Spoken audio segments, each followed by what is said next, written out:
Welcome you all in accountancy class. And in the last lecture, we discussed about what is accounting and what is the benefit of accounting in our life. And student, today we will discuss some basic terms relating to accounting. कुछ ऐसी terms पढ़ेंगे जो accounting से क्या करती है, relate करती है. स्टूडेंट, मैं आपको अकाउंटिंग के बारे में काफी कुछ नॉलेज प्रोवाइड करवाना चाहता था, बट अगर हम कुछ बेसिक टर्म्स के बारे में नॉलेज गेन कर ले तो उन कंसेप्ट को समझना हमारे लिए काफी इजी रहेगा. तो सबसे पहले आज हम कुछ टर्म्स को जानेंगे. वो टर्म्स कौन सी बच्चे? बिजनेस ट्रांजैक्शन क्या होता है, इवेंट क्या होता है, अकाउंट क्या होता है और कैपिटल क्या होता है. तो सबसे पहले मैं आपको बता दूं कि there are certain basic accounting terms which are daily use in the business world. बच्चे, ऐसी बहुत सारी अकाउंटिंग टर्म्स होती है जो बिजनेस वर्ल्ड में डे टू डे यूज होती रहती है, बट उनका जो मीनिंग होता है, जो कॉमन मैन है या स्टूडेंट्स होते हैं उनको पता नहीं होता. अब आप कॉमर्स स्ट्रीम में आ चुके हो, आपने कॉमर्स को सिलेक्ट किया है, तो आपको इन टर्म्स का एटलीस्ट पता होना चाहिए. और आप ये भी कह सकते हो, before recording the transaction in the books it is essential to understand this transaction. अगर मैं आपको कोई भी ट्रांजैक्शन कहूँ कि इसे आप बुक्स में रिकॉर्ड करें, तो आप कहेंगे सर पहले हमें इनका मीनिंग तो पता है. अगर आपको उसका मीनिंग पता होगा तभी आप उसको क्या कर सकते हैं, रिकॉर्ड कर सकते हैं. और इन्हीं बेसिक टर्म्स के बच्चे क्या बोला जाता है, अकाउंटिंग टर्मिनोलॉजी. तो अकाउंटिंग टर्मिनोलॉजी क्या होती है? ऐसी टर्म्स जो अकाउंट से क्या करती हैं, रिलेट करती हैं, सम बेसिक टर्म्स. और आज हम जो बेसिक टर्म्स पढ़ेंगे, यही चार अपनी बेसिक टर्म्स पे फोकस रहेगा: business transaction, event, account and capital. तो हम बिजनेस ट्रांजैक्शन से बच्चे क्या करेंगे, स्टार्ट करने वाले हैं. तो बिजनेस ट्रांजैक्शन क्या होता है? मैंने आपको लास्ट लेक्चर में क्या बताया था कि डेफिनेशन मैंने आपको ये बताया था कि सबसे पहले ट्रांजैक्शन को हम क्या करते हैं, आइडेंटिफाई करते हैं, फिर हम क्या करते हैं, रिकॉर्ड करते हैं, क्लासीफाई करते हैं, समराइजिंग करते हैं. मैंने आपको काफी कुछ बताया था, बट बच्चों में कंफ्यूजन आ जाती है कि एग्जैक्टली ट्रांजैक्शन होता क्या है, बिजनेस ट्रांजैक्शन क्या होता है. तो बिजनेस ट्रांजैक्शन में अगर मैं आपको बताऊं, a business transaction can be defined as any event that takes place in a business and also have financial value. तो बिजनेस ट्रांजैक्शन क्या होती है बच्चों, जो बिजनेस में हैपेंड होती है और उसकी कुछ ना कुछ क्या होती है, फाइनेंशियल वैल्यू होती है. A business transaction that can be measure in monetary terms is recorded in the books of accounts. केवल हम उन्हीं बिजनेस ट्रांजैक्शन को बुक्स में रिकॉर्ड कर सकते हैं जिसको हम मनी में मेजर कर सकते हैं. बच्चों, कुछ इवेंट ऐसे होते हैं जो हमारे बिजनेस के लिए इंपॉर्टेंट तो रहते हैं, बट हम उन्हें रिकॉर्ड नहीं कर पाते. मैं आपको एग्जांपल देके समझाता हूँ. कैसे कि मानो अगर आपकी 2 या 3 ब्रांचेस है बिजनेस की, और उन ब्रांचेस का जो प्रॉफिट है 1 करोड़, 2 करोड़, 3 करोड़, तो ऑब्वियसली सबसे ज्यादा प्रॉफिट थर्ड ब्रांच का 3 करोड़. अगर उनका मैनेजर किसी वजह से रिजाइन कर जाए तो ऑब्वियसली आपके बिजनेस के लिए एडवर्स कंडीशन अराइज हो जाएंगे, आपके बिजनेस को बहुत ज्यादा इफेक्ट करेगी वो चीज. क्या आप मेरे को मनी में मेजर करके बता सकते हो उस मैनेजर के रिजाइन के बाद आपको एग्जैक्टली कितना लॉस होने वाला है? तो कुछ ट्रांजैक्शन ऐसी होती है जो काफी इंपॉर्टेंट होती है, हमारे बिजनेस से रिलेट करती है, बट हम उन्हें मनी में मेजर नहीं कर पाते. तो वही ट्रांजैक्शन आपने रिकॉर्ड करनी है जिसको आप क्या कर सकें, मनी में मेजर कर सकें और आप उसे आराम से रिकॉर्ड कर सकें. एग्जांपल के लिए मैं आपको कहता हूं, mister Irfan purchase a truck for carrying goods at A cost of Indian rupees 5 lakh. Mister Irfan कोई बिजनेसमैन है, उन्होंने एक ट्रक को परचेज किया है गुड्स को कैरी करने के लिए. और गुड्स क्या होते हैं, जो बिजनेस आप डीलिंग करते हैं, मानो आप बुक की शॉप करना चाह रहे हो, बिजनेस करना चाह रहे हो, तो बुक्स आपके लिए उस टाइम पे क्या रहेंगी, गुड्स रहेंगी. तो आप इसमें देख सकते हो, आपने एक मानो कि ट्रक परचेज किया, तो ऑब्वियसली आपने जो ट्रक की मॉनेटरी वैल्यू कितनी फाइंड आउट की, 5 लाख. तो आप इसे बिजनेस में आराम से क्या कर सकते हो, रिकॉर्ड कर सकते हो. और अनदर एग्जांपल मैं आपको बताऊं कि अगर आप सैलरी प्रोवाइड कराते हो अपने एम्प्लॉइज को, वो भी आपकी क्या है, बिजनेस ट्रांजैक्शन है.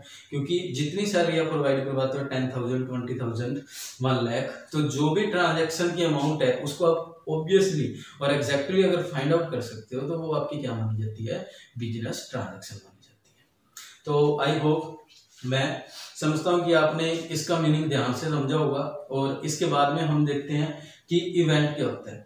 बच्चे, इवेंट का मीनिंग भी आप ध्यान से समझे, क्योंकि जो कॉमर्स के स्टूडेंट होते हैं बिजनेस ट्रांजैक्शन और इवेंट को सिनोनियम मान लेते हैं, बट ऐसा नहीं होता। इवेंट आप कह सकते हो an event is the consequence और रिजल्ट ऑफ ए ट्रांजैक्शन।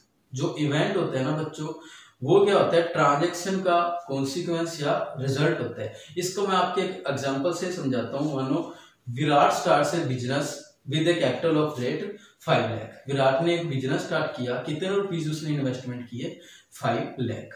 तो जैसे जैसे ये एग्जांपल आगे बढ़ता है, मैं आपको पहली ट्रांजैक्शन बता देता हूँ कि सबसे पहले ट्रांजैक्शन क्या होगी इस एग्जांपल के अकॉर्डिंग, इन्वेस्टमेंट। तो सबसे पहले आपने एज ए विराट कितने पैसा इन्वेस्ट किया बिजनेस में, 5 lakh rupees. After that you can say that he purchase goods for rate 4 lakh. ये भी एक बिजनेस ट्रांजैक्शन है, क्योंकि इसको भी आप मॉनेटरी टर्म्स में एक्सप्रेस कर सकते हो, फाइंड आउट कर सकते हो। तो आपने परचेज कितने का किया बच्चों, 4 lakh.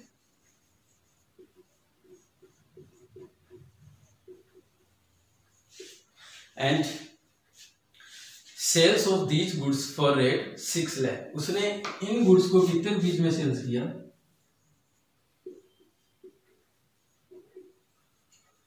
6 lakh. And he also pays rate 50,000 as rent of godown. जो गुड्स उसने परचेज किए थे विराट ने, उसको प्रोटेक्ट करने के लिए हम गोडाउन में उसको रख देते हैं, तो उसके लिए हमने एक्सपेंस पेड किए। कितने एक्सपेंस पेड किए बच्चों, 50,000। तो ये सारी की सारी आपकी क्या है, बिजनेस में ट्रांजैक्शन हैपन हुई। अब इसका जो रिजल्ट रहेगा उसको हम क्या बोलेंगे, इवेंट। तो सबसे पहले देखते हैं बच्चे आपके जो जो एक्सपेंस हुए वो कितने हुए, 4 लाख प्लस 50,000। एंड आपने जो सेल करके इनकम जनरेट की वो आपने कितना, रिवेन्यू जो आपको मिला वो कितना था, 6 लाख। अगर आप 6 लाख में से आपके जो एक्सपेंसेस है उनको आप डिडक्ट करते हो 4,50,000, तो आपके जो प्रॉफिट रहने वाले हैं इन ट्रांजेक्शन से वो क्या होता है आपका, 1,50,000। तो इसको आप क्या कह सकते हो बच्चों, इवेंट कह सकते हो। तो आप इजीली इन दोनों में डिस्टिंक्शन कर सकते हो कि बिजनेस ट्रांजैक्शन क्या होता है और इवेंट क्या होता है। तो अब सबसे इंपॉर्टेंट जो पार्ट रहता है अकाउंटिंग का, अकाउंट क्या होता है। काफी बच्चों ने सुन रखा होगा कि अकाउंट क्या होता है, अकाउंट को हम कैसे मेंटेन करते हैं।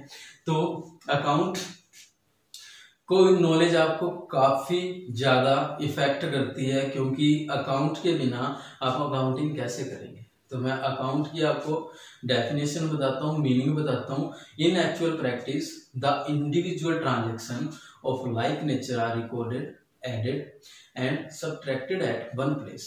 अगर मैं आपको कहूँ कि अगर एक जैसे ट्रांजैक्शन है और एक ही पर्सन से अगर वो ट्रांजैक्शन या इंडिविजुअल से वो ट्रांजैक्शन रिलेट करती है, तो हम उसे एक ही प्लेस पे ऐड करते हैं, सब्ट्रैक्ट करते हैं और रिकॉर्ड करते हैं।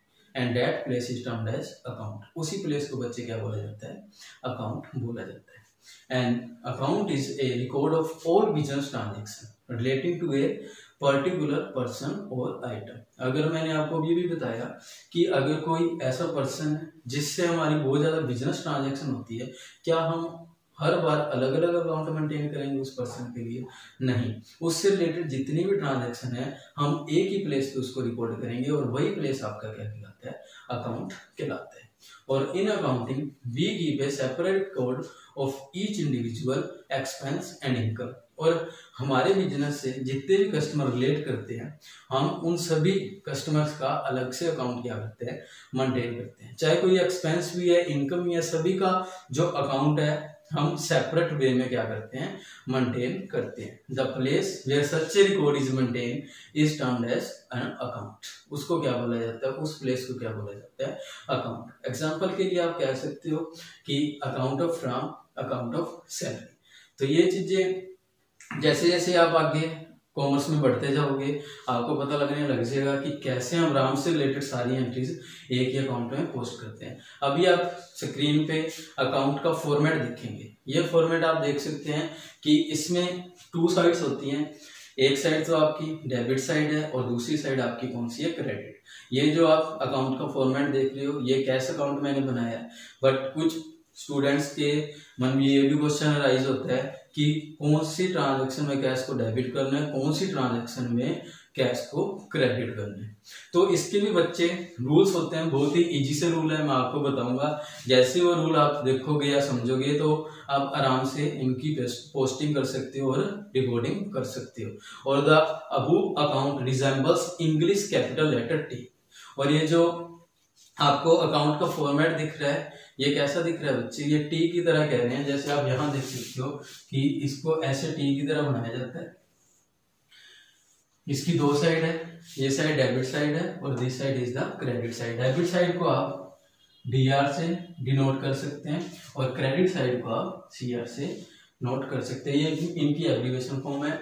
और अकाउंट को आपने शॉर्ट फॉर्म में लिखना है, एब्रीविएट करके लिखना है, तो अकाउंट को आप इस तरह से नोट कर सकते हैं। तो ये तो थी बच्चों अकाउंट की बात। और अब जो मैं आपको बताने जा रहा हूँ मोस्ट इंपोर्टेंट कंसेप्ट है या टर्म्स है, कह सकते हो आप, कैपिटल। तो कैपिटल के बारे में मैंने आपको पहले भी बताया था, that amount which is invested bye businessman. जो बिजनेसमैन क्या करता है, अपने बिजनेस को चलाने के लिए इन्वेस्ट करता है। तो capital it refer to the amount invested by the proprietor in business enterprise. जो अमाउंट प्रोपराइटर के द्वारा बिजनेस में क्या की जाती है, इन्वेस्ट की जाती है, वो बच्चे क्या कहलाती है, कैपिटल कहलाती है। और अमाउंट में be in the form of cash, goods और एसेट्स। और ये जो अमाउंट होती है आप क्या कर सकते हो, कैश में, गुड्स में और एसेट्स। एसेट्स क्या होते हैं ये भी मैं आपको अभी भी बताऊंगा।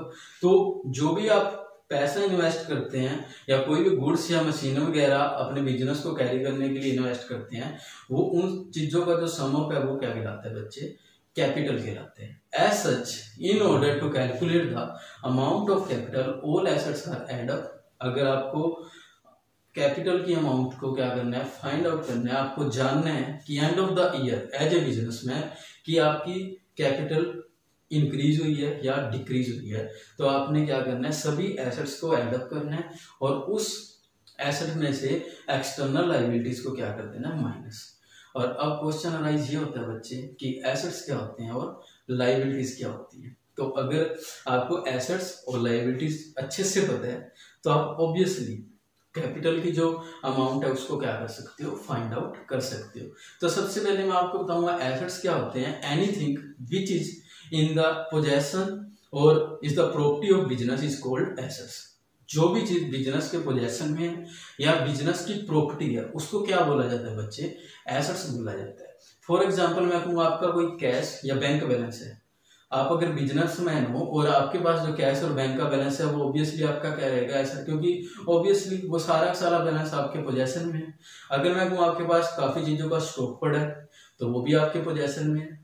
और मैं कहूँ आपके पास मशीन है, बिल्डिंग है, फर्नीचर है, वो सारी चीजें आपकी प्रॉपर्टी है या उस पर आपका पोजेशन है, तो ऑब्वियसली सारी की सारी चीजें आपकी क्या कहलाती है, एसेट कहलाती है। और on the other hand liability क्या होती है, it refer to the amount which is the firm owes to outsider. ऐसी अमाउंट को रेफर करती है लायबिलिटी जो आपने अनदर फर्म से या आउटसाइडर से क्या ले रखी है, उधार ले रखी है। या फिर आप ये भी कह सकते हैं the state of being responsible for something, या आप किसी चीज के लिए क्या हो, रिस्पॉन्सिबल हो, वो चीज आपको क्या करनी पड़ेगी, पेड करनी पड़ेगी, तो वो चीज आपके लिए क्या बन जाती है, लायबिलिटी। आपको एग्जांपल से अच्छे से समझाएगा कि लायबिलिटी का मीनिंग क्या होता है बच्चे।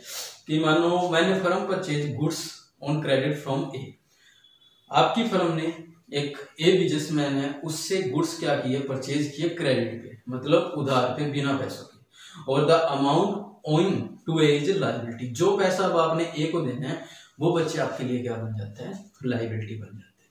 और फॉर एग्जांपल क्रेडिटर्स, यहाँ पर ए को आप क्या बोल सकते हो, क्रेडिटर, ए आपका क्या बन जाएगा, क्रेडिटर बन जाएगा। तो अब बच्चों हम ये देखेंगे, आप देख रहे होंगे कि कैपिटल आप कैसे फाउंड आउट कर सकते हैं, एसेट माइनस लायबिलिटीज। मैंने आपको बता दिया एसेट्स क्या होते हैं और लायबिलिटीज क्या होते हैं। जब एसेट्स में से हम लायबिलिटीज को क्या करते हैं, डिडक्ट करते हैं, तो हमारे पास आंसर क्या मिलता है, capital. For example suppose that the following balance appear in the books of A firm. आपके पास एसेट्स क्या क्या है, कैश आपके पास बच्चों 20,000, मशीनरी आपके पास 50,000 की, स्टॉक है 1 लाख का और डेप्टर्स हैं 1,80,000 का। अब डेप्टर्स यहाँ पे एक आपकी न्यू टर्म्स है। डेप्टर में आपको बता दूं कि क्या होता है, जैसे क्रेडिटर्स के बारे में मैंने आपको बताया था कि ऐसी अमाउंट जो हमें पेड करनी होती है, वैसे ही एज ए बिजनेसमैन हम भी कभी कभी क्या करते हैं, कुछ कस्टमर को गुड्स उधार पे दे देते हैं और वो जो पैसा होता है कस्टमर हमें कुछ टाइम के बाद में प्रोवाइड करवाते हैं। तो वो कस्टमर हमारे लिए उतने टाइम के लिए क्या बन जाते हैं, डेप्टर्स बन जाते हैं। अगर हमने पैसों को रिसीव करना है, मनी रिसीव करनी है, तो हमारे लिए एसेट है, डेप्टर्स बोलते हैं हम उनको। अगर हमने उस पैसे को पेड करना है या हमने गुड्स क्रेडिट पे परचेज कर रखे हैं, तो वो हमारे लिए क्या बन जाती है, लायबिलिटी बन जाती है। और लायबिलिटी में आप देख सकते हो, आपको सिर्फ एक टर्म दिखाई दे रही है, क्रेडिटर। वो मैंने आपको अभी डिफाइन किया क्रेडिटर्स क्या होते हैं। तो क्रेडिटर्स आपको 40,000 शो हो रहे हैं। तो सबसे पहले आप एसेट्स को क्या करो, ऐड करो। सबसे पहले cash 20,000, machinery 50,000, stock 1 lakh and debtor 1,80,000। और इसमें से आपको डिडक्ट क्या करना है बच्चे, क्रेडिटर्स, जो आपकी लायबिलिटी है। अगर हम एसेट्स मतलब जो चीजें हमारे पोजेशन में है उन चीजों को हम ऐड कर दें और उसमें से माइनस क्या कर दें, जो चीजें हमने क्या करनी है, पेड करनी है, तो ऑब्वियसली आपके पास आंसर क्या मिलेगा, कैपिटल। जो पैसा आपने बिजनेस में इन्वेस्ट किया वो आंसर आपको मिलने वाला है। तो एसेट में से जब लायबिलिटी है, जो पेमेंट अमाउंट होती है, उसको लेस करते हैं, तो ऑब्वियसली आंसर क्या रहेगा आपका, कैपिटल। और आपका इस एग्जाम्पल के अकॉर्डिंग जो फाइनल आंसर कितना रहेगा, 3,10,000। और स्टूडेंट, मैं उम्मीद करता हूँ कि ये जो भी आपको टर्म्स मैंने बताई हैं ये आपके लिए काफ़ी हेल्पफुल रहेंगी। प्लीज़ आप टाइम टू टाइम इनके नोट्स बनाते हैं। अगर आपको कोई भी डाउट है किसी भी टर्म्स के बारे में या पीछे जो भी आपने अकाउंटिंग के बारे में जानना, प्लीज़ कमेंट करें ताकि मैं आपको फीडबैक दे सकूँ और आपकी जो प्रॉब्लम है उनको दूर कर सकूँ। Thank you student, have a wonderful day.